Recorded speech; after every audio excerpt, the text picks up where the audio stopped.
Se escucha, ¿no? Bueno, pues ante todo, muy buenas tardes. Esta es la primera charla que organiza la plataforma En Marcha.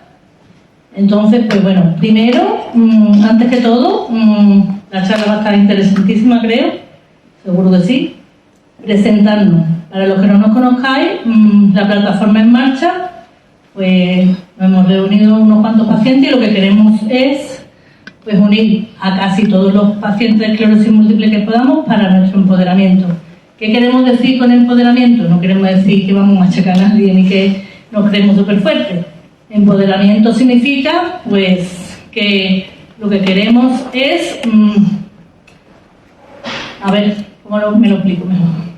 Empoderarnos significa que nosotros lo que queremos es estar en el mundo de la manera mejor que podamos, con las condiciones más dignas y con todo lo que necesitamos por nuestra enfermedad. Entonces, ¿qué tenemos que hacer? Como nos ha tocado esta enfermedad, no la hemos invitado, pero nos ha tocado, se ha metido de culpa, pues tenemos que aprender de ella, tenemos que saber, y para eso estamos. Aquí estamos para formarnos con los profesionales, para educarnos, y para saber qué cosas necesitamos, hasta dónde podemos llegar, qué podemos pedir y cómo nos pueden ayudar. ¿De acuerdo? Entonces, ¿qué queremos? Pues que os unáis a nosotros, todos los que podáis, para muchas cosas, para participar, para escucharnos unos a otros, que muchas veces es lo que más falta nos hace, otra persona que nos comprenda, para que nos critiquéis si hacemos algo mal, no pasa nada. Críticas constructivas, por favor, ¿eh? Crítica con propuestas de mejora. Pues mira, esto nos ha salido bien, la otra vez nos sale mejor, y todo pues perfecto. ¿Vale? Al final de la reunión, cuando ya todo acabe, nos vamos a quedar en la cafetería. Unos cuantos, por si nos queréis conocer, por si queréis hacernos preguntas, que es lo que queremos, que participéis con nosotros. ¿Vale? Eso es lo importante. Que no os sintáis solos, que ya tenemos bastante. Y lo que queremos, mucha gente dice que quiere tomarse un café porque se siente escuchado, porque se siente bien. Y eso, con que lo consigamos con una persona, pues estupendo.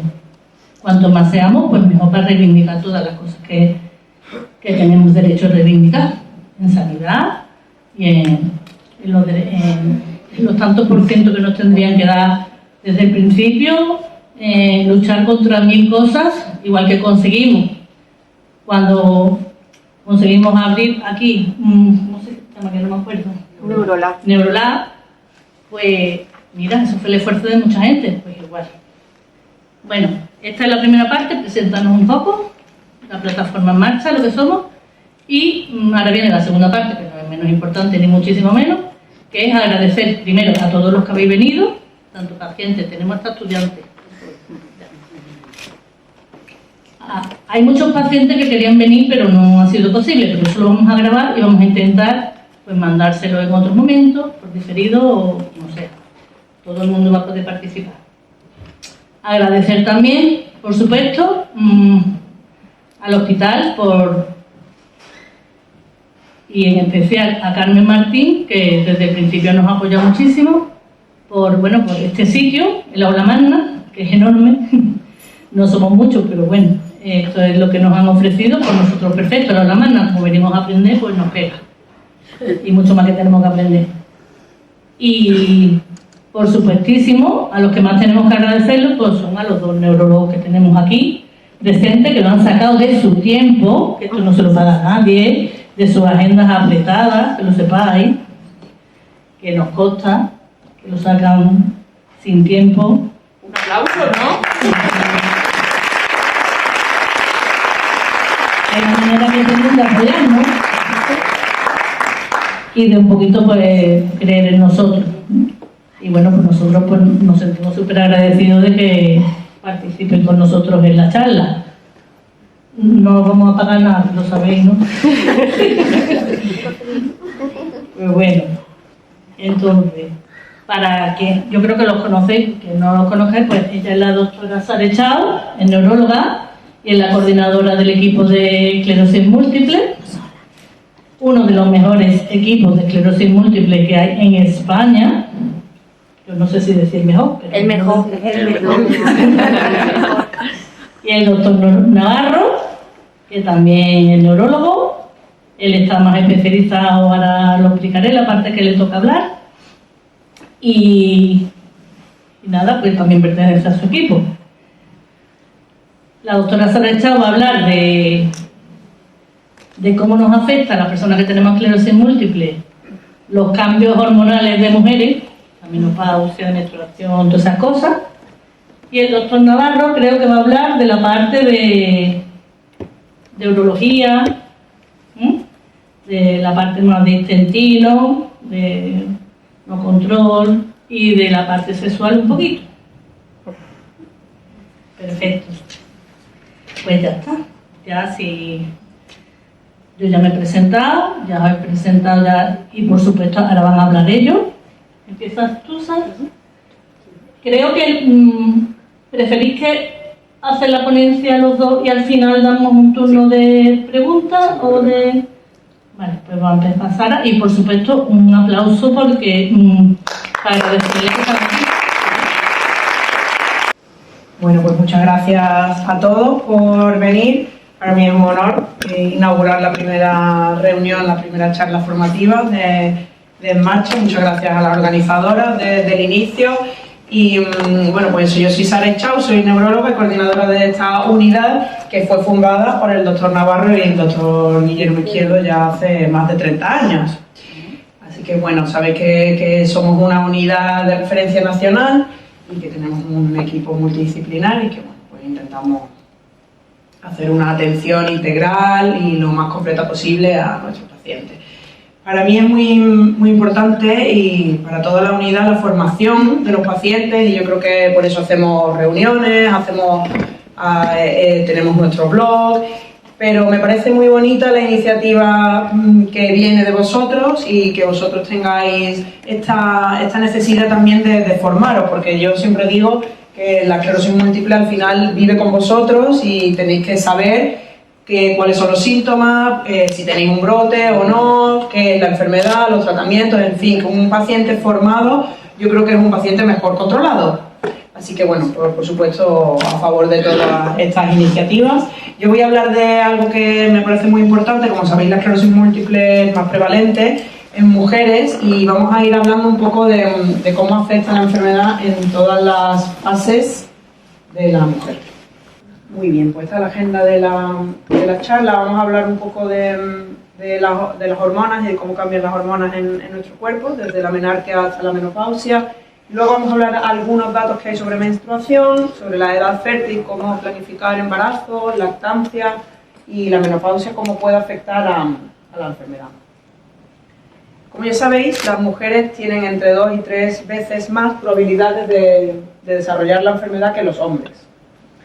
Y tenemos varios cambios a lo largo de nuestra vida de hormonas, desde la pubertad hasta la edad fértil, hasta el posparto. Y en la edad fértil, además, nuestras hormonas cambian cada día y cada ciclo. Que bueno, somos bastante interesantes hormonalmente, pero evidentemente esto pues afecta mucho a la enfermedad y a otras cosas que no son la enfermedad. El 30% de las mujeres que vemos en nuestras consultas tienen menopausia o están en perimenopausia. Es muy frecuente, es una conversación que tenemos mucho en la consulta sobre si esto afecta o no y como ya vais a ver, muchas veces no sabemos distinguir si son... ¿Me escucháis? ¿Me acerco? Vale, perdón. Muchas veces no sabemos distinguir si son los síntomas de la menopausia, si son los de la esclerosis múltiple o es todo a la vez. Al final, un poco el problema es el ambiente proinflamatorio que tenemos en esclerosis múltiple, las pacientes, sobre todo la interleuquina 1, la 6 y los linfocitos activados y cómo todos estos agentes van a participar a lo largo de vuestras vidas hormonalmente. Los estrógenos, que sabéis que los tenemos desde pequeñas, pero que después van disminuyendo y ya se sabe que los estrógenos son antiinflamatorios y que además disminuyen la desmielinización. Así que podrían ser un poco antiinflamatorios, incluso neuroprotectores. ¿Y qué pasa? Pues que a lo largo de nuestra vida los vamos perdiendo, las mujeres. Y lo mismo pasa con la progesterona, que incluso se le atribuyen algunas funciones reparativas, remineralizantes y que disminuyen el daño axonal. Esto fue un libro que hemos publicado de neurología en la Sociedad Española de Neurología, que es muy interesante, no solo de esclerosis múltiple, en el que participamos, pero también se habla de epilepsia, de ictus, de Alzheimer y cómo todo esto afecta a la mujer. Así que esto fue una iniciativa que se publicó el año pasado y estoy muy orgullosa de haber participado. Me parece un proyecto súper bonito, porque es verdad que las patologías, no solo las neurológicas, pero muchas veces afectan de forma diferente al hombre y a la mujer. Y aquí vemos un poco cómo funcionan las hormonas a lo largo de nuestras vidas. Ya desde pequeñas, desde los 6 a los 24 meses, los estrógenos se segregan de forma masiva. Son los 2 primeros años estamos segregando muchos estrógenos. Después llega la pubertad, que es donde más aumentan, sobre todo los estrógenos y la progesterona, y en el caso de las mujeres, pues menos testosterona. En el caso de los hombres va a ser distinto, más testosterona. Y esto hace que tengamos, fijaros qué bonito, como mujer pues me gusta mucho esto, que estas hormonas aumenten, ya aumenta la sensibilidad en los circuitos de estrés, verbales, de cómo nos comunicamos, y emocionales. Es decir, que esto ya afecta a cómo se está desarrollando nuestro cerebro desde el inicio hasta la pubertad. Después, cuando somos adultos, pues están variando cada mes, como sabéis, depende de la menstruación, de la ovulación, los estrógenos bajan, suben, y eso también nos ayuda a tomar mejores decisiones y el control emocional. Así que bueno, nuestro cerebro la verdad es que es interesante. Después en el embarazo aumenta la progesterona y el estrógeno, y ahí pues tenemos sobre todo mucha contención en los circuitos del estrés, lactancia también por la prolactina, y ya entonces hasta aquí todo contenido, pero llegó la menopausia y aquí empezamos a tener un poco más de disminuciones de estas hormonas, como es los estrógenos, y en la menopausia la progesterona está ya a 0. Entonces lo que hacen es que declinar todos estos circuitos que hemos hablado antes, entonces podemos tener menos tolerancia al estrés, y los circuitos emocionales disminuyen también. Eso que puede ser que tengamos un poco, por eso hay tantas alteraciones emocionales a nivel de la menopausia.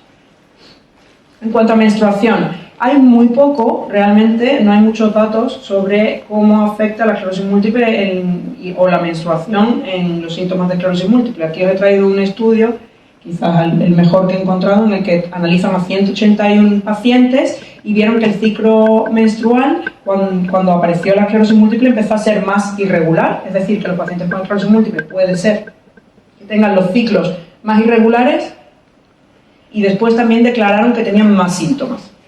Es decir, tanto de la esclerosis múltiple, que empeora los síntomas de esclerosis múltiple durante la menstruación, y después los tienes menstruales, mayores dolores que las personas que no tienen esclerosis múltiple. Es decir, que bueno, parece que la menstruación sí que podría afectar a los síntomas de la esclerosis múltiple.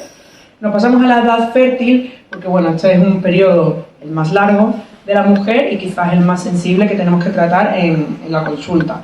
Como sabéis, el debut de la esclerosis múltiple normalmente, no en todos, ocurre en el periodo fértil de nuestras pacientes, así que tenemos que asesorarlas desde el principio, ¿vale?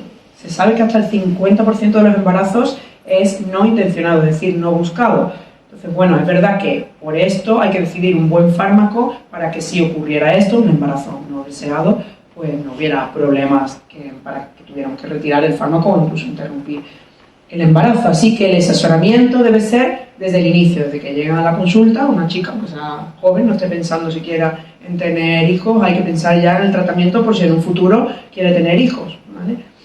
Así que desde el preembarazo hay que hablar un poco de la fertilidad, de cómo impacta el embarazo, la esclerosis múltiple, el uso de las terapias, y luego en el embarazo, por supuesto, nosotros colaboramos con ginecología de forma muy estrecha, y hablar de los tipos de anestesia, que yo os digo que como una persona sin esclerosis múltiple no hay ninguna diferencia, a no ser que haya una discapacidad muy muy elevada, y cómo hacemos con el tratamiento, si hacemos un lavado, si lo suspendemos, en fin, esto depende un poco del tratamiento con el que esté la paciente.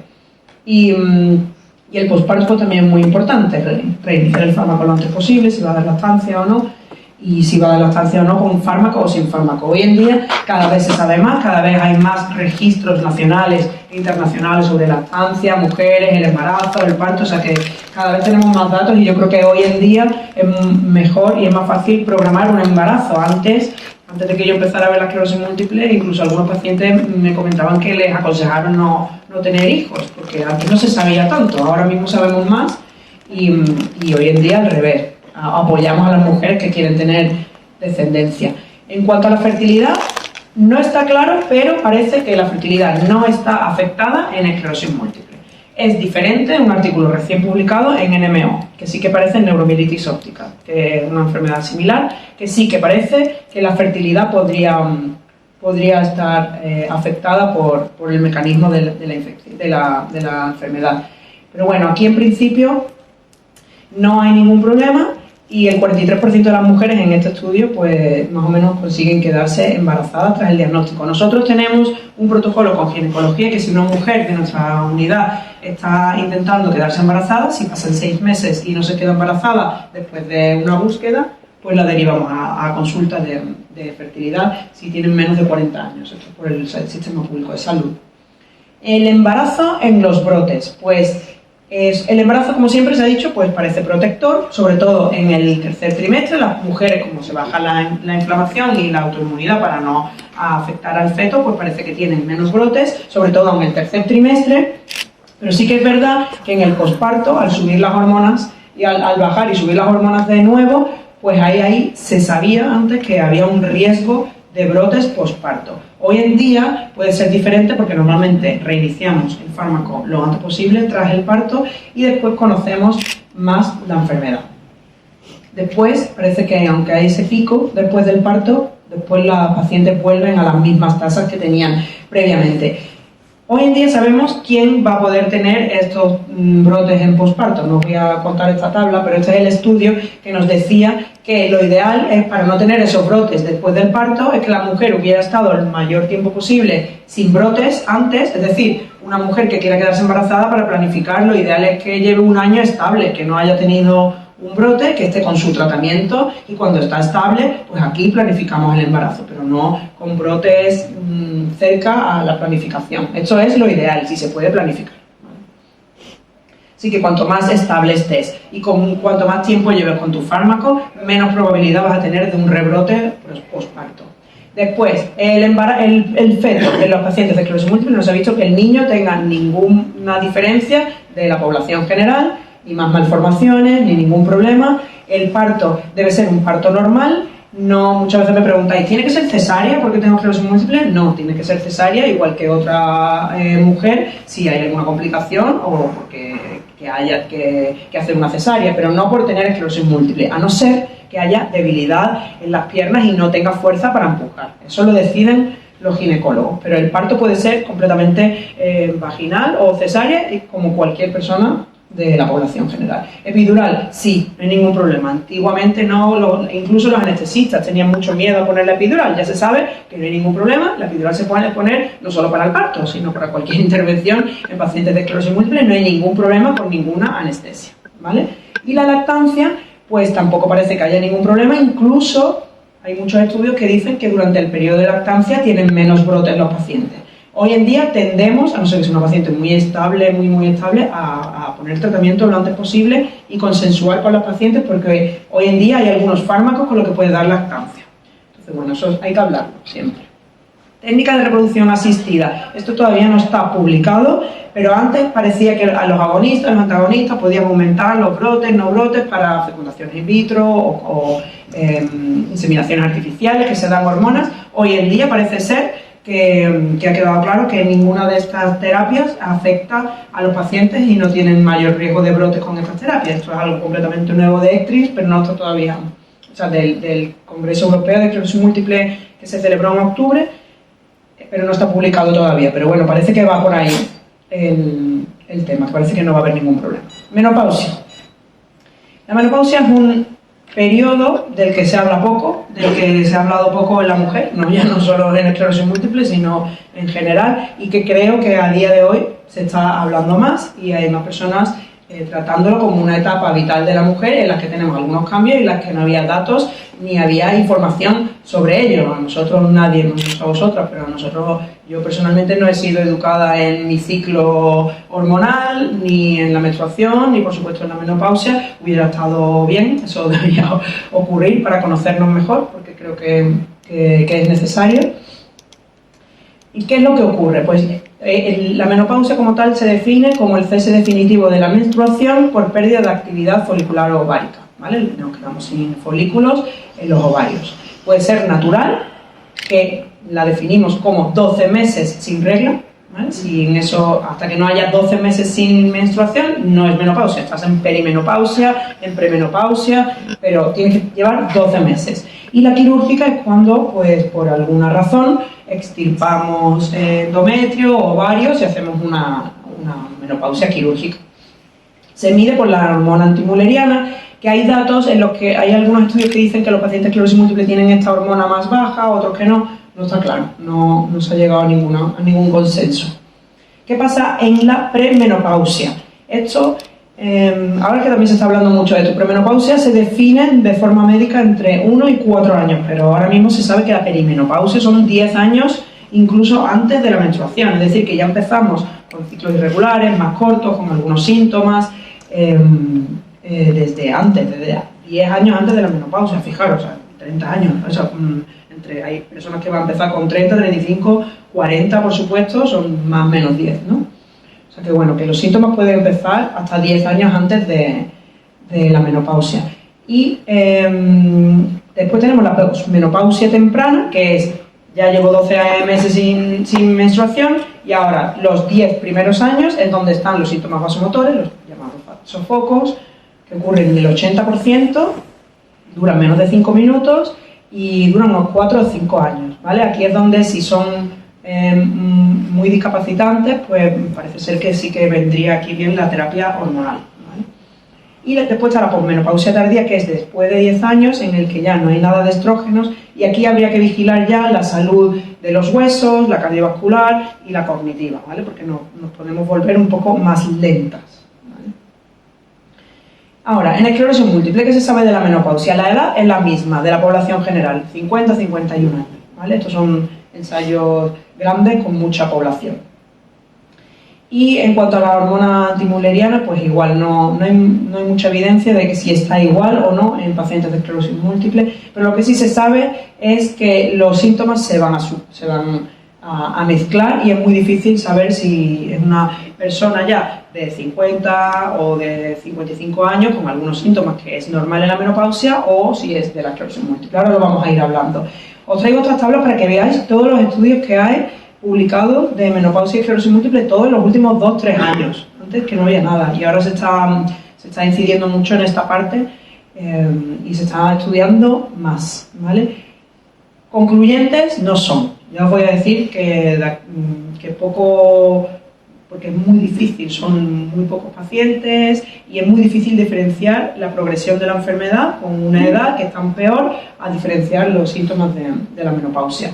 Aquí tenemos algunos estudios, si veis el sí, pues algunos estudios sí que han encontrado diferencias y parece que hay algunas mujeres que empeoran sus síntomas durante la menopausia. Otros, este es muy interesante, que detecta que sobre todo es mayor en la quirúrgica, que estos son pacientes más jóvenes, es decir, que llevan más años con menopausia, es decir, que cuantos más años sin estrógenos que tengamos las mujeres, pues más cansancio, más fatiga, más depresión, más trastornos esfinterianos, ahora lo vamos a ver. Pero después hay otros que al estudiar a 128 mujeres no vieron ninguna diferencia en cómo empeoraron sus síntomas o no.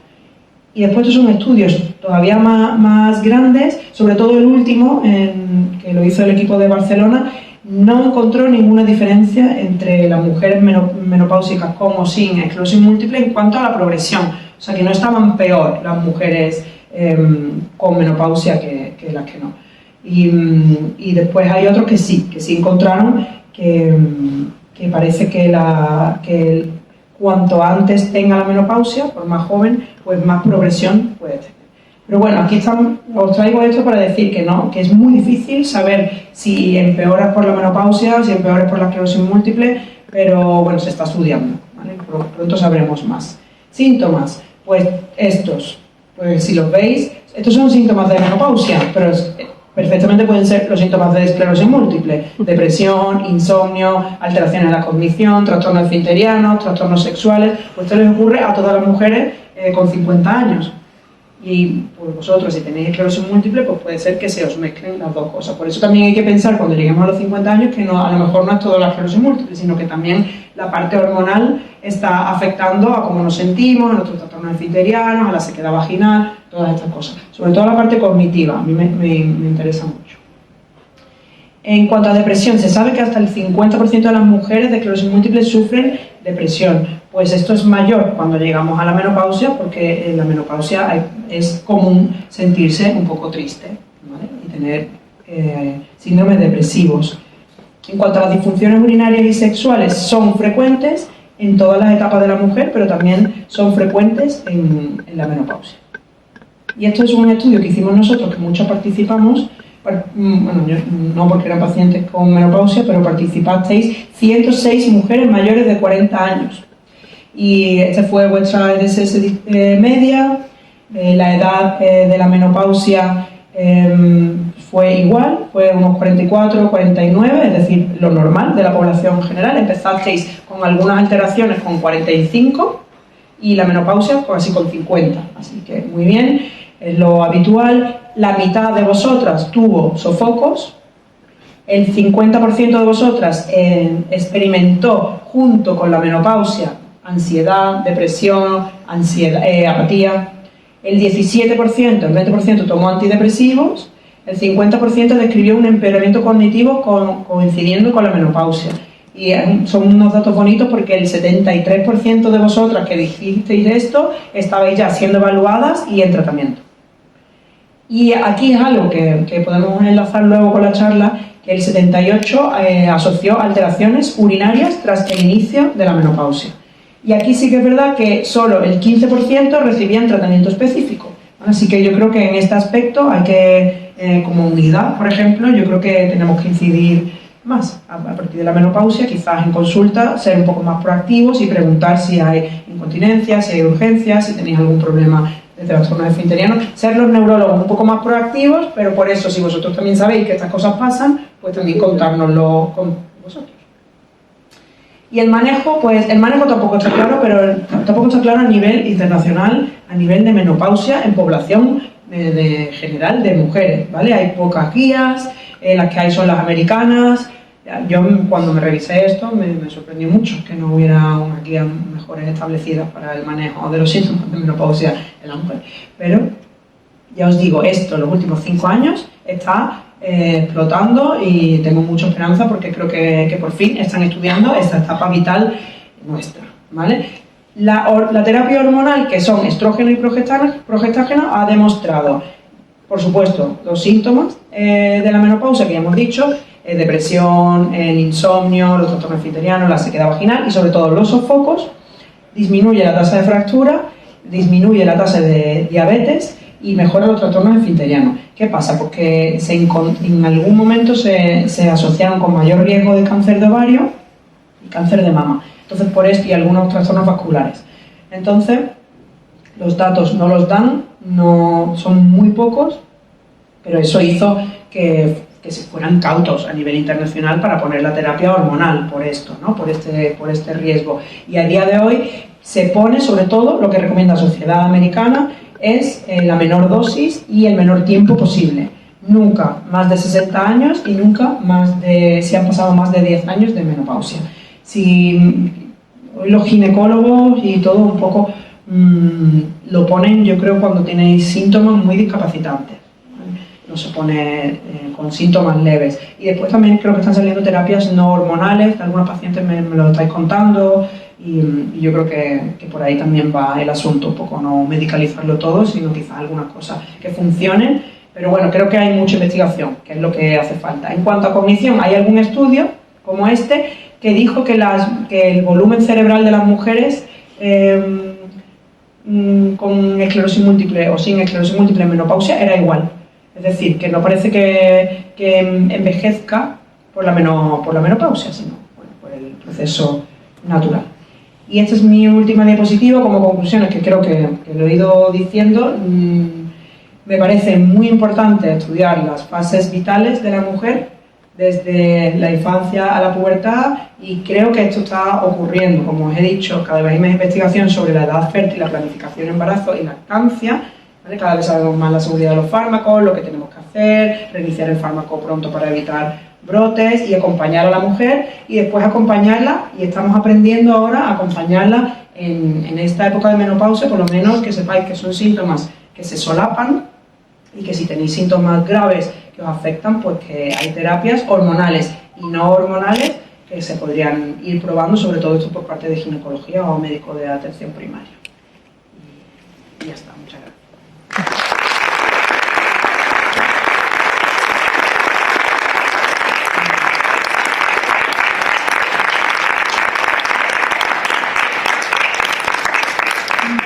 Después, si queréis hacerme una pregunta, le doy paso al doctor Navarro.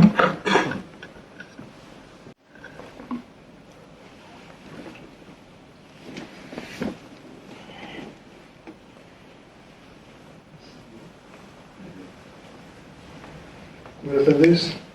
Muchísimas gracias por invitarme a participar en esta reunión. Y en principio mi charla va sobre trastornos urinarios sexuales. Quité la presentación con los trastornos intestinales, pero por motivo de tiempo, pues, no vi bien el programa y la verdad es que lo he intentado. Pero después podemos hablar, si queréis, sobre ese tema. En principio, ¿por qué van tan unidas los trastornos urinarios sexuales? Pues porque son muy frecuentes en los enfermos de esclerosis múltiple y porque los pacientes que tienen trastornos urinarios, al menos el 50% de ellos tienen trastornos sexuales. Y además porque una misma lesión a nivel medular puede afectar a los dos centros, tanto el centro ¿Cerrado el micro? Sí, ¿está funcionando? Sí. Tanto el centro de sexualidad como el centro de la adicción. Para un poco enfocar el tema, en cuanto a la frecuencia de los trastornos urinarios, como veis ahí, entre un 1 y un 2% puede ser el primer síntoma de la enfermedad, incluso en lo que ahora se da por llamar la fase prodrómica de la enfermedad, es decir, cuando todavía la enfermedad no está, o no se puede diagnosticar, porque no tiene un patrón típico característico en cuanto a los síntomas, y tiene otros síntomas como puede ser depresión, migraña, fibromialgia, etc. Uno de los síntomas que pueden tener esa fase, digamos, previa a la que se puede diagnosticar la enfermedad, pues son los trastornos esfinterianos. Después, al menos entre el 5 y el 10% están presentes durante el primer brote, o sea, tienen trastorno esfinteriano el paciente cuando inicia el primer brote reconocible de la enfermedad. Y aquí he puesto entre el 70 y el 80% de frecuencia a lo largo de la enfermedad, pero según muchos trabajos, incluso algunos dicen que más del 90% de los pacientes a lo largo de la enfermedad, si contamos la enfermedad con más de 25 años, pues tendrán problemas en cuanto a los trastornos esfinterianos. ¿Qué síntomas dan los trastornos esfinterianos? Pues los vamos a dividir por dos fases en que se divide la fisiología de la micción. Una parte la fase de llenado de la vejiga y por otra parte la fase de vaciado de la vejiga, de vaciamiento de la vejiga. En cuanto a lo que es la fase de llenado, que se podría denominar síndrome irritativo, los síntomas más típicos son la urgencia, el aumento de la frecuencia urinaria, la incontinencia y la nicturia, que son las veces que uno tiene que levantarse a orinar por la noche.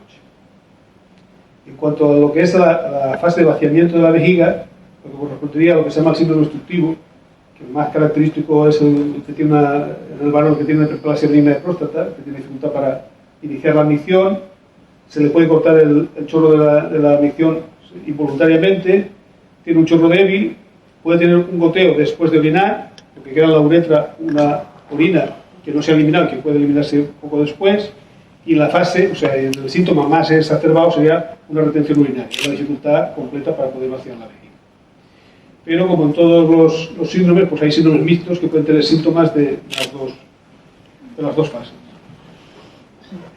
¿Qué hacemos para diagnosticar los trastornos esfinterianos? Pues fundamentalmente una historia clínica, es decir, lo que nos cuenta el paciente, que hay que insistir para intentar recoger mejor los síntomas, porque muchas veces el paciente pues, dice que se le escapa, pero hay que intentar perfilar un poquito mejor en qué consiste el síntoma de la micción, la analítica para saber cómo está la función renal y bueno, saber que no hay una infección urinaria concomitante, una ecografía que nos sirve para saber si hay cómo es de grande es esa vejiga y qué volumen tiene antes y después de orinar, por si queda orina retenida, la urodinámica, que nos muestra el patrón de la micción, es una prueba donde vemos exactamente cómo funciona la vejiga, y cómo funcionan los esfínteres, y que últimamente pues, hay trabajos que dicen que no es tan imprescindible hacer una hemodinámica, porque incluso teniendo una hemodinámica los tratamientos a veces no se modifican, o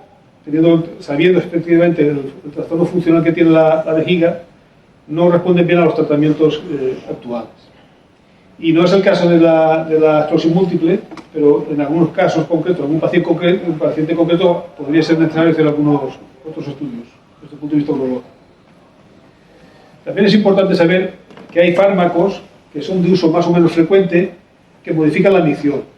Es muy importante no utilizar tratamientos diuréticos, y no solo tratamientos sino sustancias diuréticas, como puede ser la cafeína y otras sustancias, porque eso descontrola completamente el control de la vejiga en los pacientes.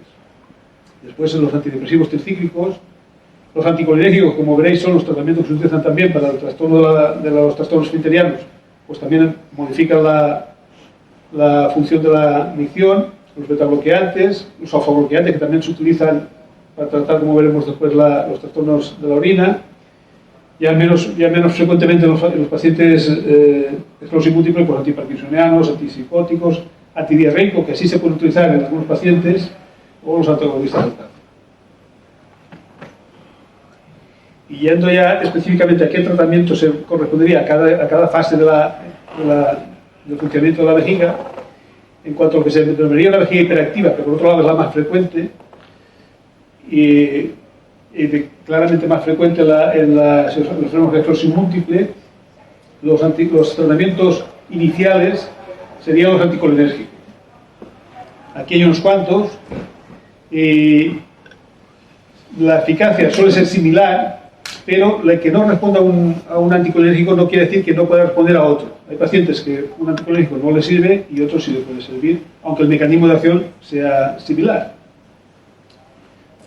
Después estaría el miraverrón, que es un beta-bloqueante, beta-3 adrenérgico, que tiene distinto mecanismo de acción que los anteriores, pero que sirve para lo mismo, y que en algunos casos podría incluso combinar los dos.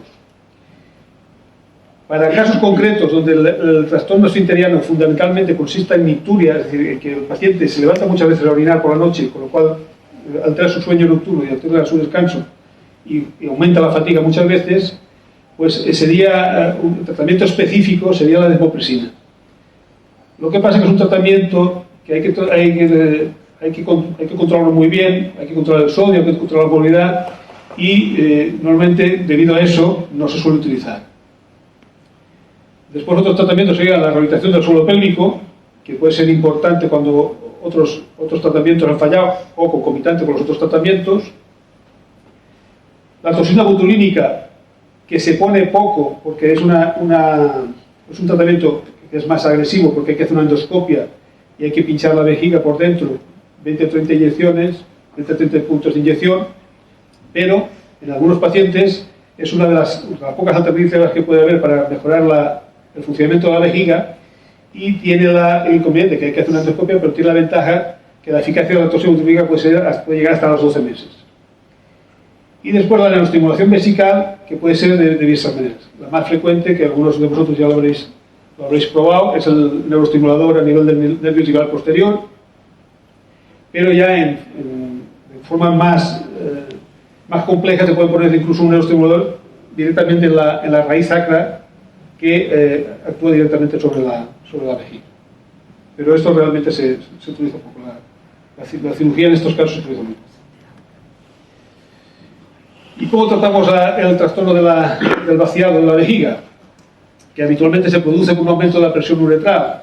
Pues normalmente con alfa-bloqueantes, hay unos cuantos también, pero fundamentalmente los que se utilizan ahora son la tamsulusina, que es la que más se utiliza, y la solidosina. Esto se utiliza tanto para hombres como para mujeres, porque no es el primer caso, que esto se utiliza mucho para los pacientes con hiperplasia de próstata, que al llegar al médico de cabecera dice, su médico se ha equivocado, esto para próstata, y usted es una mujer, no tiene próstata. Pero se utilizan tanto para mujeres como para hombres. Cuando hay un residuo importante y no tenemos manera de bajar ese residuo, de vaciar esa vejiga, tendríamos que hacer un autocateterismo, un sondaje intermitente limpio. Eso aunque al principio Los pacientes pueden ser un poquito reacios, la verdad es que sobre todo las mujeres lo hacen muy bien y es fácil de implementar siempre que tengan una buena habilidad manual, los pacientes tengan una buena habilidad manual.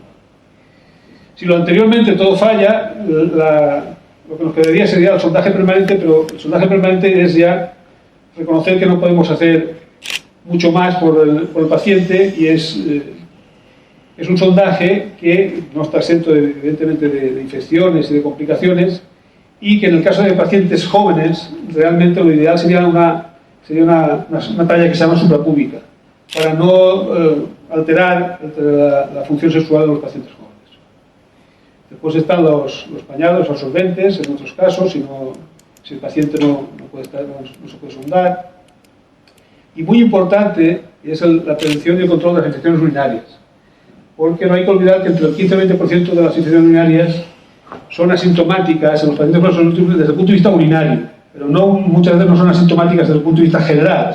Muchas veces el paciente tiene una infección urinaria se encuentra mucho peor, que está mucho más cansado, está mucho más rígido y la única causa es una infección urinaria que al paciente no le causa síntomas desde el punto de vista urinario. Es importante tomar una adecuada ingesta de líquidos, tomar bastantes líquidos. Los pacientes son reacios pensando que si toman más líquidos pues tendrán que ir más veces a orinar, eso es así, pero en parte se evitan las infecciones urinarias si tomamos suficientes líquidos. La toma de arándanos es importante también, sobre todo en las infecciones urinarias por Escherichia coli, porque se ha visto que disminuye la proporción de infecciones urinarias.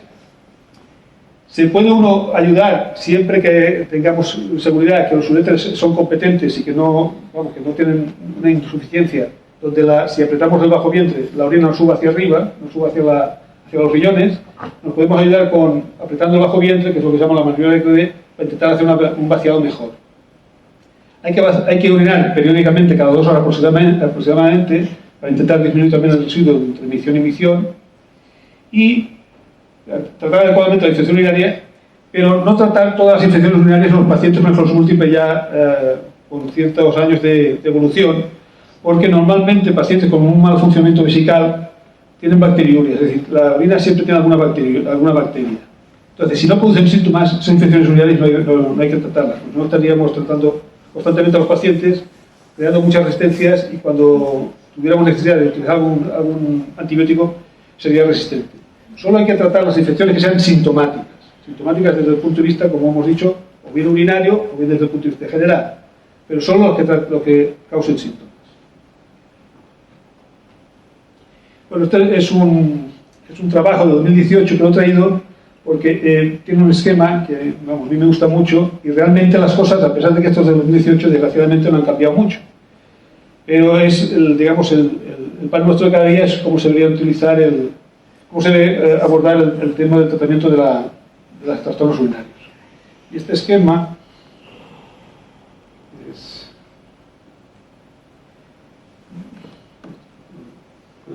Bueno, al principio, pues sería primero lo que indica es cómo hay que estudiarlo, un diario de las mediciones, ver el residuo que hay después de orinar, hacer una ecografía, en fin, hay descubrir que tiene una infección urinaria. Y después veremos porque el tratamiento de los trastornos urinarios debe realizarlo el propio neurólogo inicialmente. Y solo en algunos casos, como ahora después veremos, se debería enviar el paciente al urólogo. Es importante cuando hagamos la ecografía saber si tiene un volumen residual menor o mayor de 100 mililitros, porque eso cambia un poquito las perspectivas. Aunque esto es teórico y después en la práctica no es tanto así. En general, lo primero que se utilizan serían los anticolinérgicos, ¿vale? O antimuscarínicos. Sería el primer tratamiento a elegir en un paciente con clínica esfinteriana urinaria con esclerosis múltiple. Si tiene más de 100 mililitros, primero habría que tratarlo y ver si a pesar del tratamiento sigue un residuo alto, pues tendríamos que emplear ya un cateterismo intermitente. Pero esto no es así tan claramente, si hay pacientes con residuos altos que no se sondan y que, bueno, se intentan utilizar todos los tratamientos posibles para intentar bajar eso. Si los antimuscarínicos no son efectivos. Aquí pone tratamiento emergente, pero bueno, porque ya esto es del 2018, pero estos tratamientos ya están bueno, muy instaurados, que sería el miraverón, como hemos dicho, o la neuromodulación, que nuestro medio sería el neuroestimulador a nivel del tibial posterior. Y si no tenemos beneficios con el antimuscarínico, podríamos emplear la toxina botulínica, que como hemos dicho es inyectada mediante endoscopio. Y si todo esto falla, pues habría que poner un catéter, una sonda, que debería ser preferiblemente suprapúbica para, como hemos dicho, no alterar la función sexual. ¿Cuándo tendría que el neurólogo mandar al urólogo? Bueno, pues aquí hay unas, lo que ellos llaman banderas rojas, que sería que hubiera, en la ecografía viéramos la presencia de una neuronefrosis, una alteración en la función renal, que hubiera infecciones de repetición, considerando infecciones de repetición, y en los últimos 6 meses hubieran más de 2 infecciones en los últimos 6 meses. Que hubiera hematuria en el sedimento y que hubiera sospecha que hubiera alguna patología concomitante urológica. También que hubiera dolor a nivel de la pelvis o la región lumbar, y también habría que mandar al neurólogo siempre que con la primera línea de tratamiento que puede manejar el neurólogo los síntomas no mejoraran. Esto simplemente para haberlo puesto para que se vea que los tratamientos que se utilizan, hay que ver el 1. El nivel de evidencia 1 es el bueno, digamos, donde no hay duda de que el tratamiento es eficaz. Como veis, la mayoría de antimuscarínicos, anticolinérgicos son de nivel 1, el nivel de evidencia. Y otra cosa importante, y por lo que también se utiliza también el miraverón, es que los anticolinérgicos y en pacientes con esclerosis múltiple, no hay que olvidar que los trastornos cognitivos son bastante frecuentes, entre el 40 y el 65% de la mayoría de los pacientes. Entonces, ahí es importante ir revisando el tratamiento, porque hay pacientes que se le pone un anticolinérgico, el paciente no es muy eficaz, pero lo sigue tomando durante años, y no hay que olvidar que puede repercutir sobre su cognición. Entonces es necesario revisar el tratamiento de forma periódica para no dejar de forma indefinida tratamientos que realmente no son eficaces y que además pueden ocasionar efectos secundarios. Y ahora hablando de las alteraciones sexuales, la de presentación, bueno, esto es muy clásico, se decía entre 20 y 40 años, ahora se sabe que hay ya pacientes que se diagnostican con más de 50 años, pero sí es verdad que es la edad fértil y de normalmente mayor actividad sexual. Y es muy importante saber que las alteraciones sexuales tienen una repercusión clara en la calidad de vida de los pacientes, en la relación de pareja, y hay algún trabajo que dice que en los enfermos de esclerosis múltiple hay un mayor porcentaje de separaciones, en pacientes sin discapacidad importante, que una de las causas a las que se atribuye puede ser por estos trastornos en la esfera sexual. La frecuencia, como siempre, según el trabajo que veamos, pues es muy variable.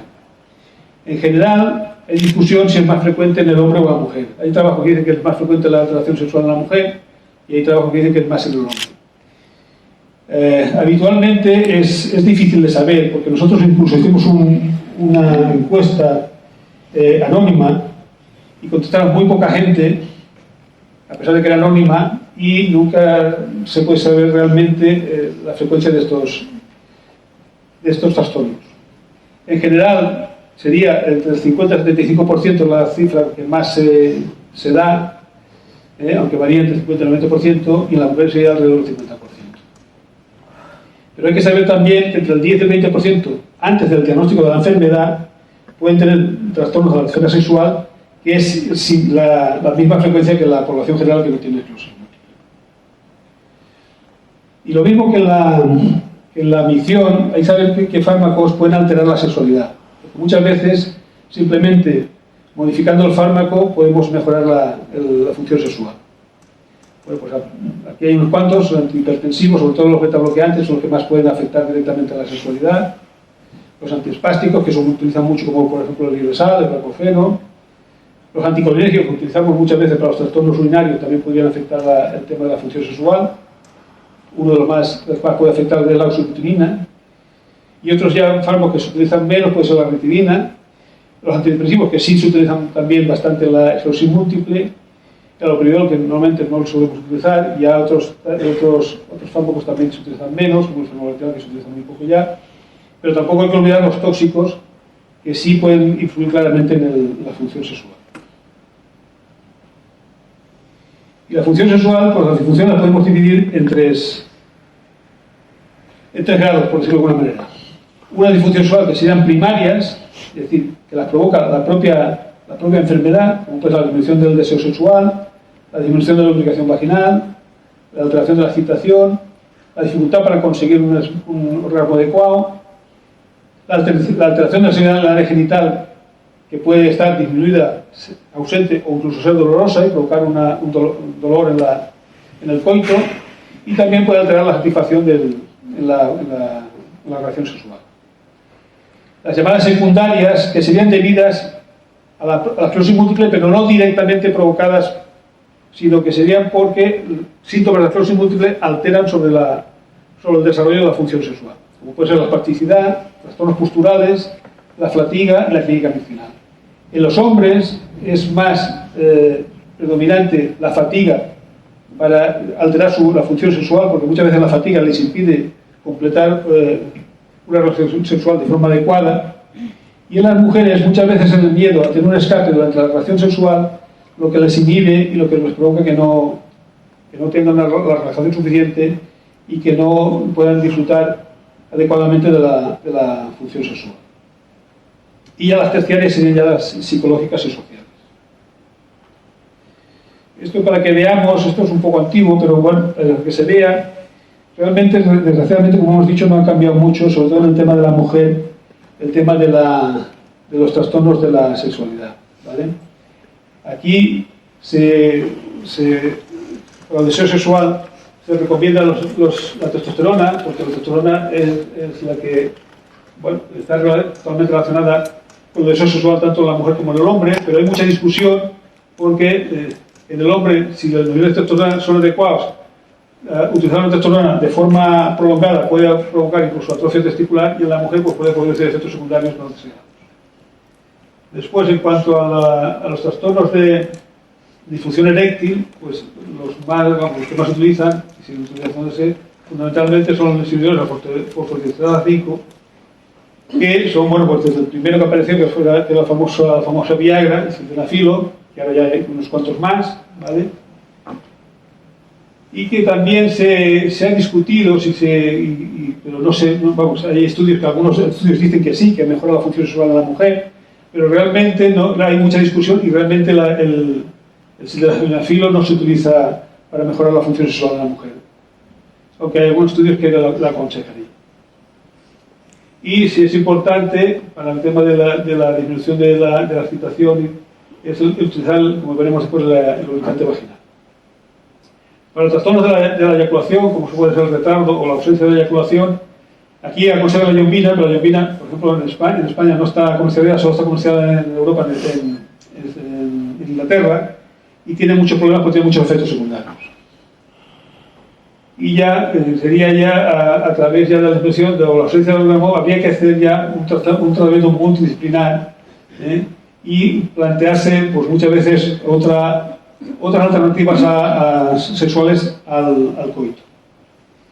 Cuando hay lo que predomina es dolor o malestar en la relación sexual con la mujer, pues se pueden utilizar los moduladores del dolor, por ejemplo la carbamazepina u otros antiepilépticos, geles anestésicos, y es un tema que sí puede tener mejor respuesta con el tratamiento sexual. Y esto es una cosa de un curso de Electris que me pareció, es una cosa antigua, pero que me pareció que está muy bien, porque trata la sexualidad de forma, como llaman ahora, holística, de forma integral. Separa el tratamiento del varón de la mujer, veremos que hay cosas que son similares, que comparten tanto el hombre como la mujer, cómo habría que tratarlo, pero me parece que, porque muchas veces los tratamientos se indican de forma, digamos, no individualizada, sino de una forma generalizada, y aquí tratan de hacer un poco la distinción de cómo afrontar el problema sexual de una forma global en un enfermo completamente exclusivo. Es muy importante la sexualidad en los adultos, normalmente es un tema de pareja, y es muy importante tratar el tema con la pareja. Es fundamental tener la suficiente confianza para saber y poder hablar con la pareja y saber afrontar el problema entre ambos. Hay que descartar que haya alguna causa iatrogena en el varón, por ejemplo, algún antidepresivo, como por ejemplo la paroxetina, que puede retrasar la eyaculación y puede dificultar la función sexual del varón. Es muy importante, como hemos dicho, la plasticidad es una causa secundaria que puede también alterar la función sexual, hay que tratar adecuadamente la plasticidad. Es muy importante que no haya fatiga, para lo cual hay que mejorar la calidad del sueño. Si hay espasmos musculares, tratar los espasmos musculares que impidan el sueño reparador, o, como hemos dicho antes, la nicturia, que puede influir en la fatiga a nivel durante el día. Como primera opción en un varón sería, como hemos dicho, los inhibidores de fosforilaasa 5. Si no hay contraindicaciones, que normalmente las enfermedades de esclerosis múltiple, que son gente joven, no suele haber ninguna contraindicación como tal. Como hemos dicho, está el sildenafilo, pero hay muchos más, y eso dependerá de las circunstancias personales de cada paciente. Depende mucho si es un paciente con pareja estable, si no tiene pareja estable, en fin. Ahora hay muchos tratamientos de este tipo que se diferencian en el tiempo en que tiene respuesta al tratamiento y en el tiempo de eficacia del tratamiento. Entonces dependerá de cada persona cuál sería el más idóneo para su caso. Y si los inhibidores de fosforilaasa 5, que los puede aconsejar o recetar cualquier médico, ya tendría que pasar ya a las prostaglandinas, al prostaglandin, que puede ser inyectable o puede ser con crema. Ahora hay muchas aplicaciones. Antiguamente solo estaba el Caberget, que era inyectable, ¿vale?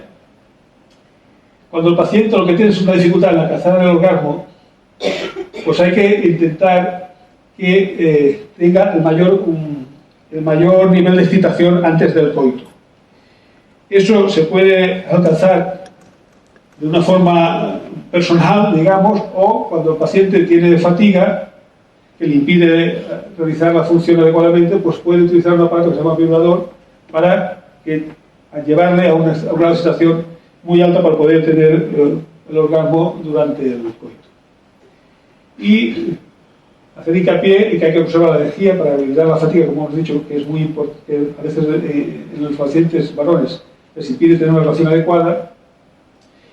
Y cuando no hay otras alternativas, pues, como hemos dicho, hay que plantear ya otras opciones distintas al coito para intentar disfrutar de la sexualidad. En cuanto a la mujer, pues sería lo mismo, a veces hay que cambiar de antidepresivo. También lo mismo del sueño, como hemos hablado antes, también el trastorno de la plasticidad, que eso sería común en los dos sexos. Pero, como hemos dicho antes, la mujer a veces no disfruta de la relación porque tiene miedo a tener alguna pérdida de orina durante la relación. Entonces, hay que tratar la urgencia y continencia urinaria, especialmente antes de la relación sexual. Lo ideal sería con un vaciado vesical previo, que puede ser con tratamiento anticolegio, o si incluso si es necesario, podría ser con autosondaje.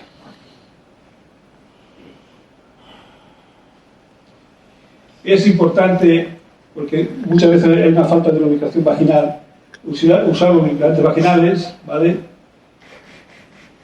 Bueno, no se debe utilizar, eso ya es muy conocido, pero en fin, no se debe utilizar vaselina porque puede aumentar las infecciones vaginales. Habría que utilizar lubricantes vaginales hidrosolubles. Tratar las sensaciones dolorosas que puede tener la mujer, vamos, también el hombre las puede tener, no solo son de la mujer. También el hombre, en vez de alcanzar el orgasmo, puede tener en vez de una relación una sensación satisfactoria, tener una sensación dolorosa. Entonces, para eso, si es el caso, por ejemplo, de la mujer, en lo que para mejorar el dolor, si encima tiene un cuadro depresivo y tiene una urgencia urinaria, pues con un solo fármaco, como podría ser un antidepresivo tricíclico, podríamos actuar sobre esas tres esferas. Lo mismo que con el varón, hay que mejorar la excitación y a veces es necesario el uso de un vibrador, ¿vale? Porque para que se pueda alcanzar un grado satisfactorio de En relación, hay que tener una excitación muy alta que a veces no se consigue de otra manera.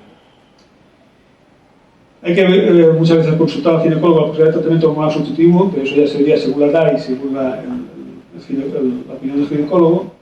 Y lo mismo que en el varón, pues intentar conservar la energía de la mejor manera posible para que no hubiera una fatiga que interfiriera en la sexualidad. Y como también en el varón es muy importante que se trate el tema con la pareja.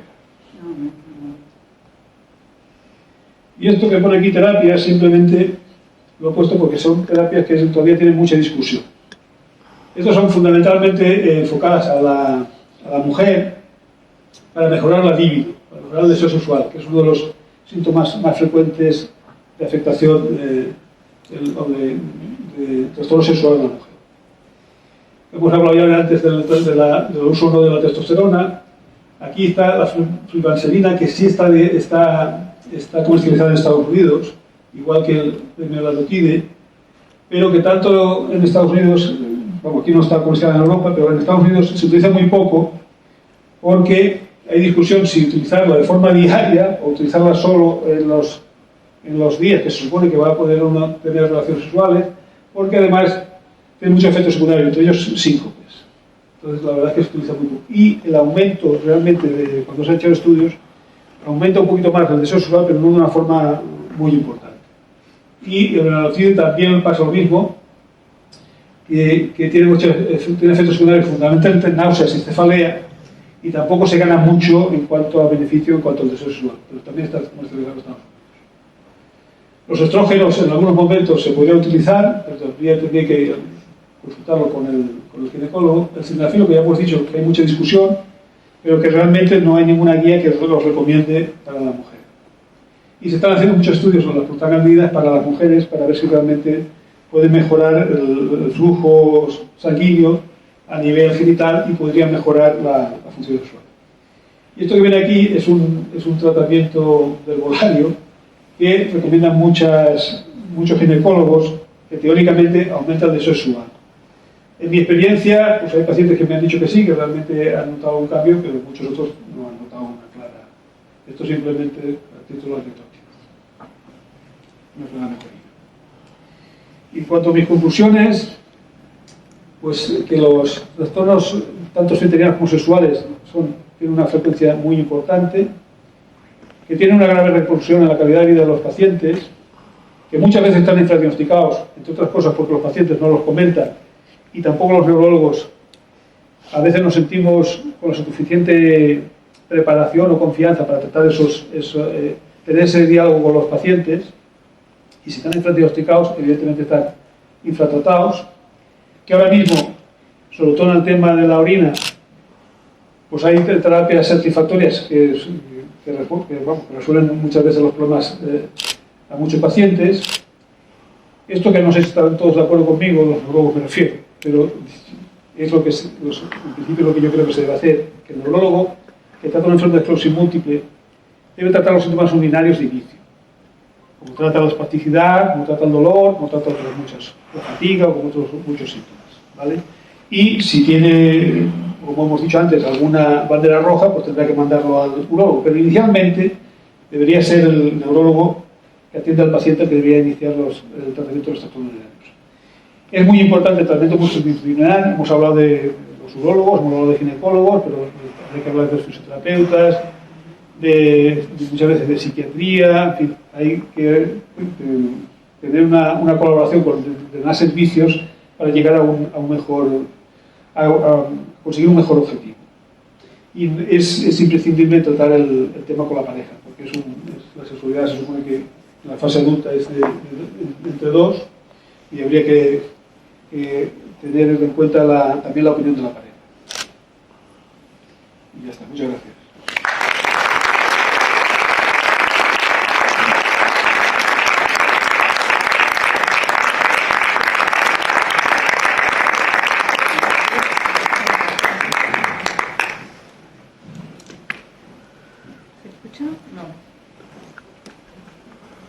¿Ahora? ¿No tampoco? Sí, ahora sí. Bueno, pues turno de preguntas, si tenéis alguna aclaración. ¿Qué hacemos con el...? ¿Tú tienes un micro ahí, Eva? José Manuel. Ah, vale, pues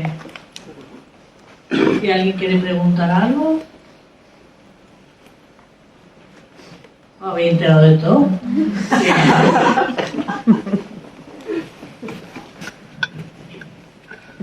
Buenas tardes, muchas gracias a los dos por vuestra ponencia. Yo quisiera hacer una pregunta y una reivindicación. La pregunta es que una vez que, sobre el tema urológico, una vez que han fracasado todos los tratamientos, ha hablado usted de la existencia de la neuroestimulación directamente en el nervio sacro y que eso no se suele utilizar. Quisiera saber el motivo por el que no se utiliza, porque no falta de medios, por efectos secundarios, porque no. Porque es una intervención muy específica, que se hace muy poco, lo hace muy poca gente, y porque la eficacia inicialmente tampoco, a priori no se puede saber cómo va a responder el paciente.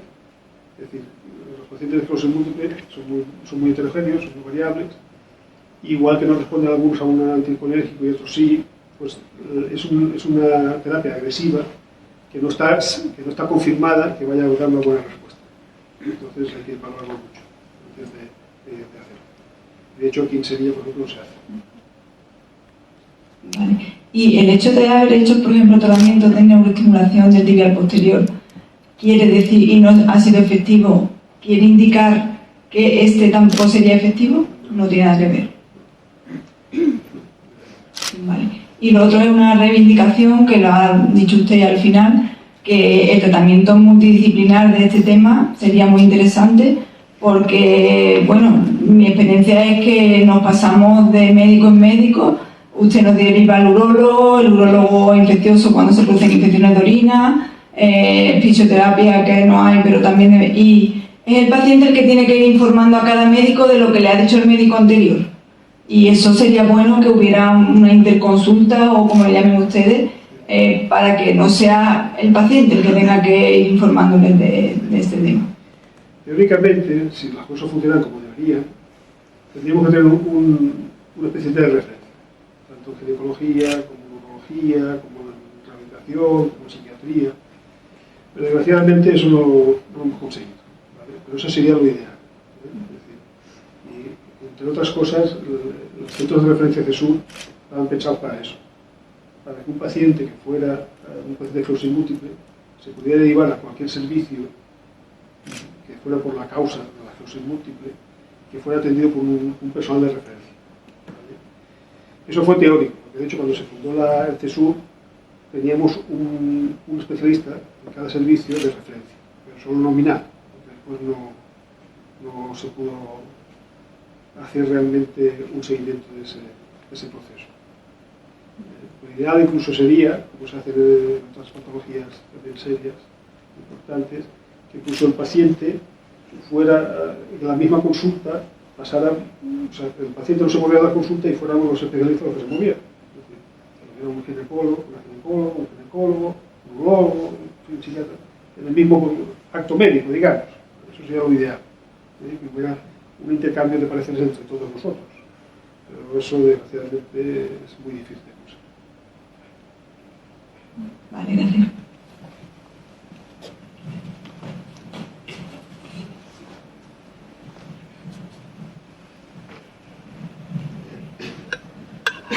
Hola, ante todo muchas gracias por darnos la posibilidad de hablar de unos temas que no hablamos habitualmente los pacientes y que no conocemos los pacientes con esclerosis múltiple.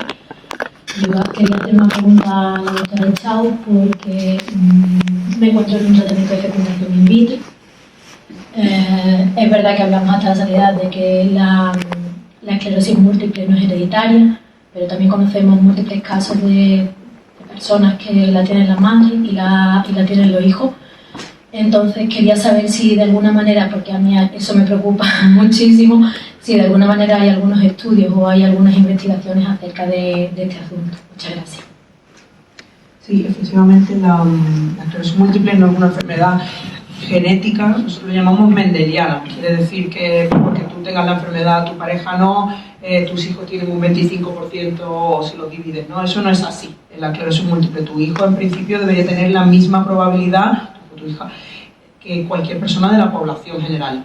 Pero sí que es verdad, otra cosa sería si tu pareja tuviera esclerosis múltiple. Entonces ahí, si los dos progenitores tienen esclerosis múltiple, sí que el riesgo es mayor.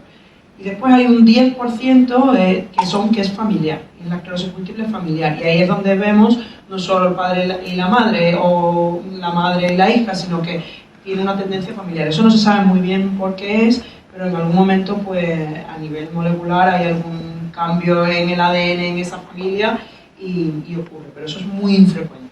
Así que en principio la respuesta a la pregunta es no, no es genético.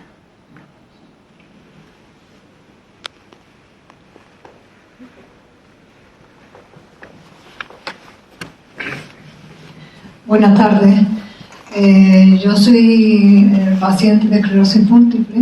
Llevo casi 10 años con la enfermedad. Tengo la remitente recurrente. La enfermedad me la diagnosticaron con 48 años. Quería preguntarle si se sabe a ciencia cierta o no se puede saber si la remitente recurrente avanza hacia otro tipo de esclerosis múltiple a lo largo de los años a peor, o se puede estabilizar. Muchas gracias. Gracias por la pregunta. La esclerosis múltiple remitente recurrente, independientemente de la edad, puede progresar a una secundaria progresiva. Normalmente se sabe que, imagina que nos tratamos, ¿no? Que sin tratamiento, en una media de unos 16 años, la enfermedad podría pasar a esta forma secundaria progresiva.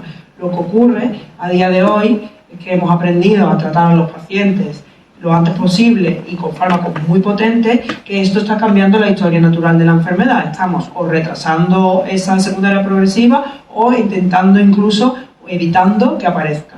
¿Vale? Así que cuanto antes estén tratados y aparte pues haga ejercicio y se lleve una vida sana cognitivamente y físicamente, pues más se retrasará esa parte o incluso no aparecerá.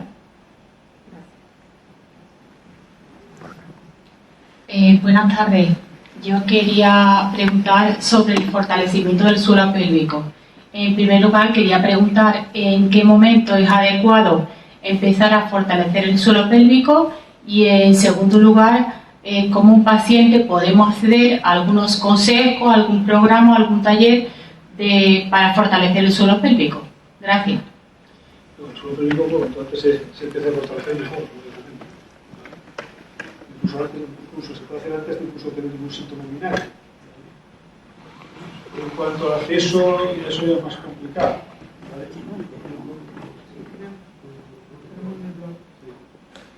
Está comentando que sí que puede en el blog, de la unidad sí puede haber información sobre eso. Sí, los fisioterapeutas Laura y Lucía hicieron un documento sobre ejercicios de suelo pélvico y está en el blog. Te diría que entrarais en el blog, tengo esclerosis múltiple y quiero avanzar sobre mis conocimientos, y al final pone aula de fisioterapia y ahí está. Hola, buenos días, buenas tardes. Quiero comentar a la pregunta de la chica de antes sobre la genética. Yo, paciente, y tengo mi tía de mi madre, también paciente de esclerosis múltiple. Y conozco a una chica, pero una matrona me dijo que había una mujer con esclerosis múltiple y su hijo no lo ha tenido, es de una parte. Tengo una pregunta aparte de ese tema, que yo no tengo ni pareja ni nada y quiero tener hijos. Ahora no, pero porque como musulmanes tenemos que casarnos primero. Por eso me pregunta que para crear los óvulos es algo bien bueno o no, tiene efectos secundarios o no. Quiero saber algo sobre eso. Quería preguntar a mi doctora, que es doctora Echao, el día de la cita, pero es ocasión para que todo el mundo muchas gracias, nos vemos el viernes.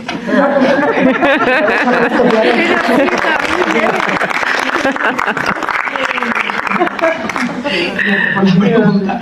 Creía que faltaba más para la consulta, pero bueno, está aquí ya, la respondo. Efectivamente, lo primero que me has comentado, pues sí que hay. Primero, la esclerosis múltiple empieza a no ser una enfermedad infrecuente, no es una enfermedad rara. Entonces, en familias, pues puede ser que haya más de un miembro y que no sea genético, sino que los cambios hayan ocurrido en esas dos personas. Y después que una madre tenga esclerosis múltiple y que un hijo no tenga esclerosis múltiple es lo más normal del mundo, es lo que he dicho, que no es hereditaria. Después, a tu segunda pregunta, sí, se recomiendan si quisieras preservar óvulos para un futuro, no hay ningún problema y lo podéis hacer y os apoyamos y os acompañamos, igual que a mujeres sin esclerosis múltiple que quieran preservar sus óvulos para un futuro si hiciera falta. No hay ningún problema y de hecho, si estás en esa situación, te lo recomendaría, si puedes hacerlo, claro que sí.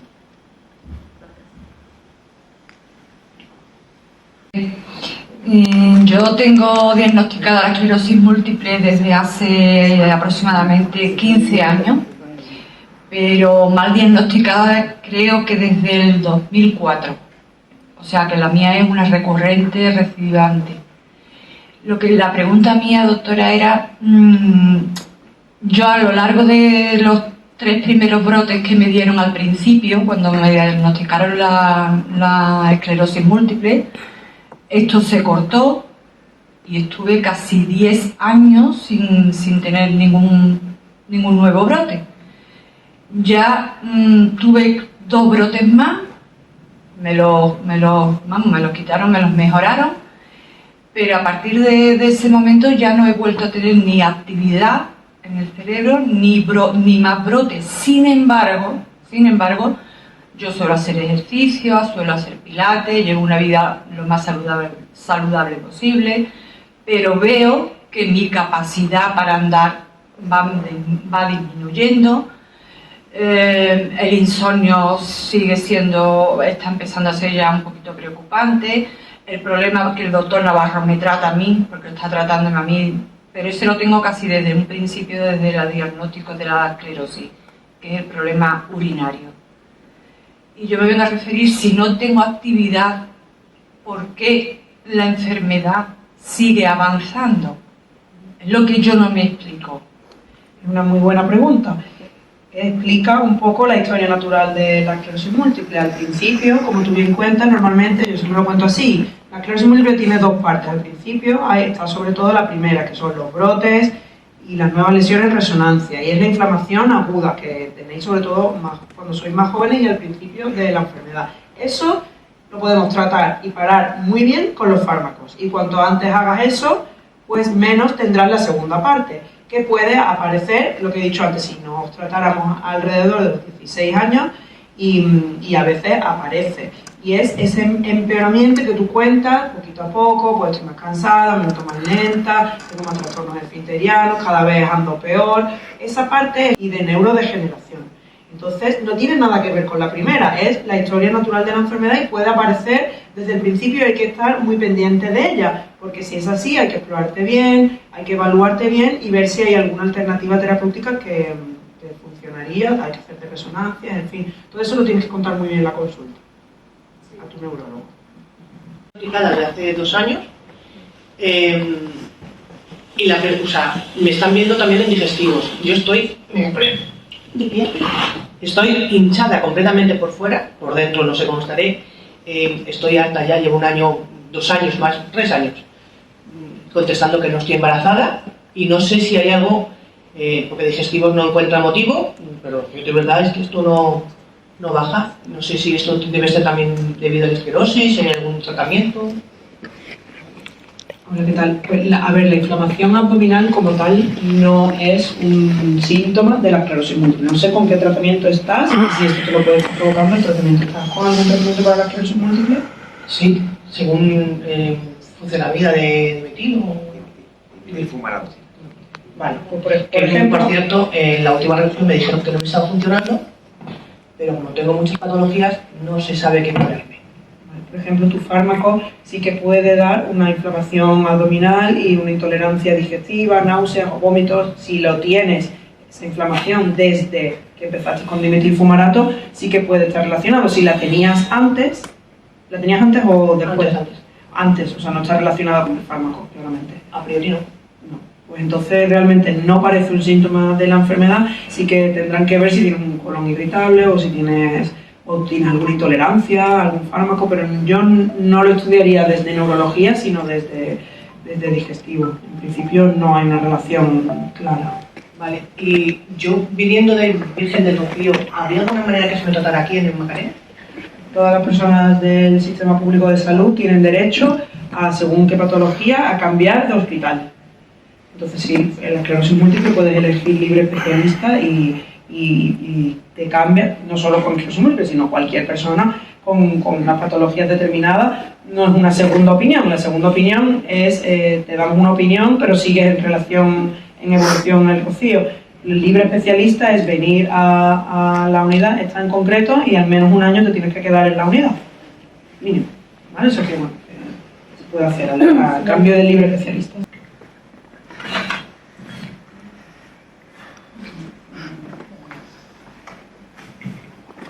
Muchas gracias a los dos por estar hoy aquí dando vuestro tiempo. Yo quería haceros una pregunta un poco esperanzadora, como dice el lema de Marcha, que vivir con esclerosis múltiple ya no es lo que era, sino que nuestro futuro es esperanzador. Y yo quería mirar al futuro. El otro día estuve con Sara, que está en mi doctora, que Guillermo también me lleva, y te hice la pregunta del tema de los biomarcadores y el futuro, ¿no? Si se sabía o no nuestro futuro cómo iba a ser. Me hablaste del tema clínico y resonancia, que se podía saber, pero que también había de neurofilamentos y demás, que en un futuro pues igual se implantaba también en nuestra unidad. Y bueno, pues me gustaría que pudieras hablar un poco sobre eso y de cara a un futuro que nos dierais un mensaje positivo. Es verdad que está habiendo muchos adelantos, yo estoy sobreinformada ahora por redes sociales, por sitios, de todas las cosas que veo, muchísima investigación, pero muchas veces nada concluyente, ¿no? Entonces nos esperanzamos, nos alegramos, leemos muchas cosas, pero después realmente, cuando hablamos de la remielinización y tal, exactamente qué hay en concreto, y bueno, que nos deis una visión futura a todas y a todos. Gracias. Sí es cierto que el tema de los biomarcadores sanguíneos probablemente va a cambiar el manejo de la enfermedad. Nos va a decir mejor qué actividad inflamatoria tiene el paciente, y en qué fase progresiva pueda estar el paciente. Eso sí puede cambiar claramente el manejo de los pacientes. Como decía la otra paciente, muchas veces la resonancia nos da suficiente información de lo que está pasando realmente en el cerebro o la médula del paciente. Y eso sí nos va a ayudar a saber mejor, conocer mejor el momento que está cada paciente con respecto a la evolución de la enfermedad. Y eso sí creo que va a cambiar claramente el manejo de los pacientes. Vamos a poder adelantar mejor a pacientes que con la clínica y con la radiología nos quedamos cortos, pensamos que están estables, pero realmente no están estables, tienen una actividad inflamatoria subclínica que no vemos hasta ahora, pero ahora podemos ver, podremos hacer los cambios de tratamiento antes, podemos ir avanzando en elegir el mejor tratamiento para cada paciente en cada momento. Eso yo creo que va a ser importante. Y si Dios quiere, pues podremos tener a lo mejor en nuestro hospital, con lo cual eso creo que sí es un avance que realmente se puede percibir.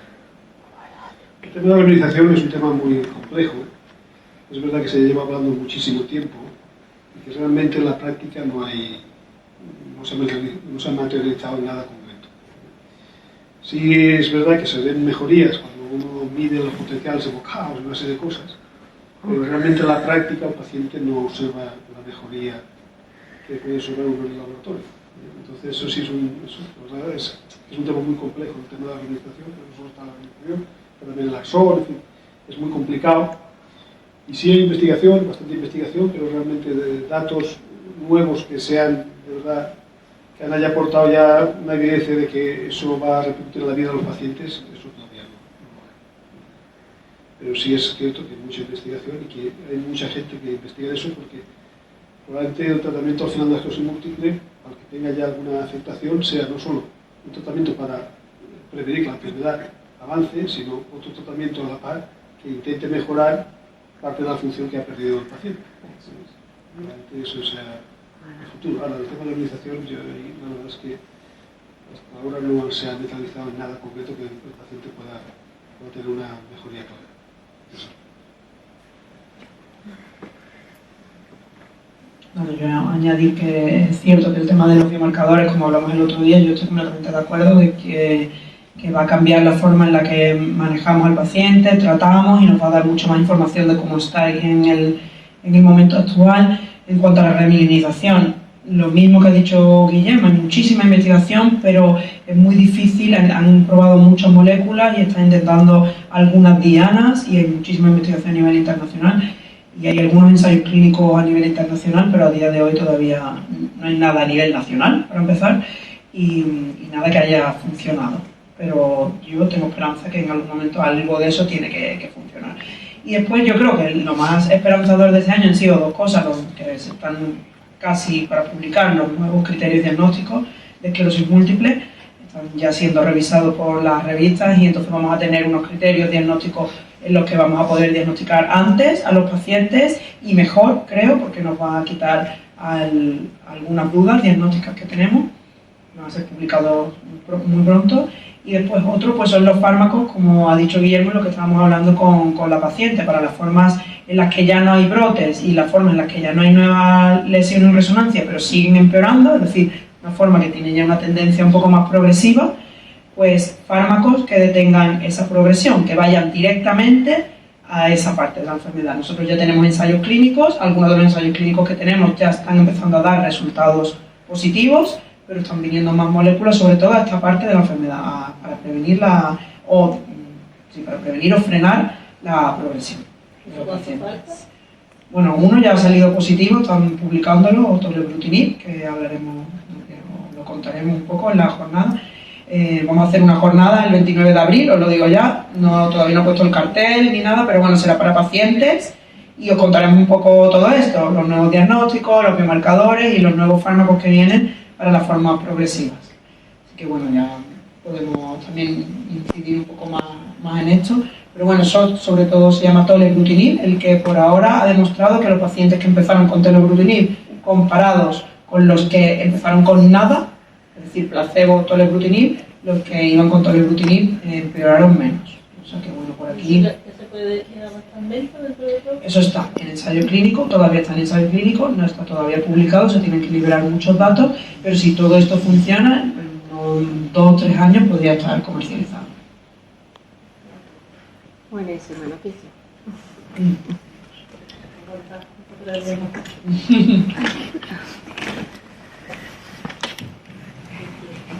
Sí, yo me he acordado, bueno, sabéis que, bueno, me ha dado la casualidad que precisamente yo empecé con la esclerosis múltiple en el año 2004, entonces pues ya llevo mucho tiempo con ella. Precisamente estaba el doctor Navarro dio una charla aquí también sobre los problemas esfinterianos y demás. Como yo tenía entonces 22, 23 años, pensé, bueno, ¿esto para qué? Ahora que ya va viniendo todo, pues agradezco mucho y me siento súper afortunada de estar en el Macarena. Sé que está reconocido a nivel mundial y además que mundial, bueno, español, y tengo por ejemplo 2 primas en Granada y para nada no están, no hay, vamos, es que no hay manera. Y bueno, una aportación porque a lo largo de este tiempo, por curiosidad y por ascender en el trabajo, estudié farmacia y también, por ejemplo, vi la película de el aceite de la vida, ¿no? A partir de ahí, pues leyendo, pues que me empecé a tomar yo misma el aceite de onagra cuando varios días antes de que me fuese a venir el periodo y conseguía tener menos síntomas, sí. Entonces, por ejemplo, también ahora ya, por ejemplo, la leche de soja o, ¿sabes? Y por eso cuando ha dicho el libocarbonato, no se lo he apuntado, en el preparado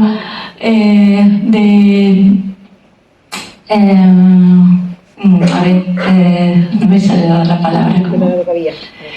Sí, pero que bueno, que tirando de lo natural, pues puede haber ciertos arreglos.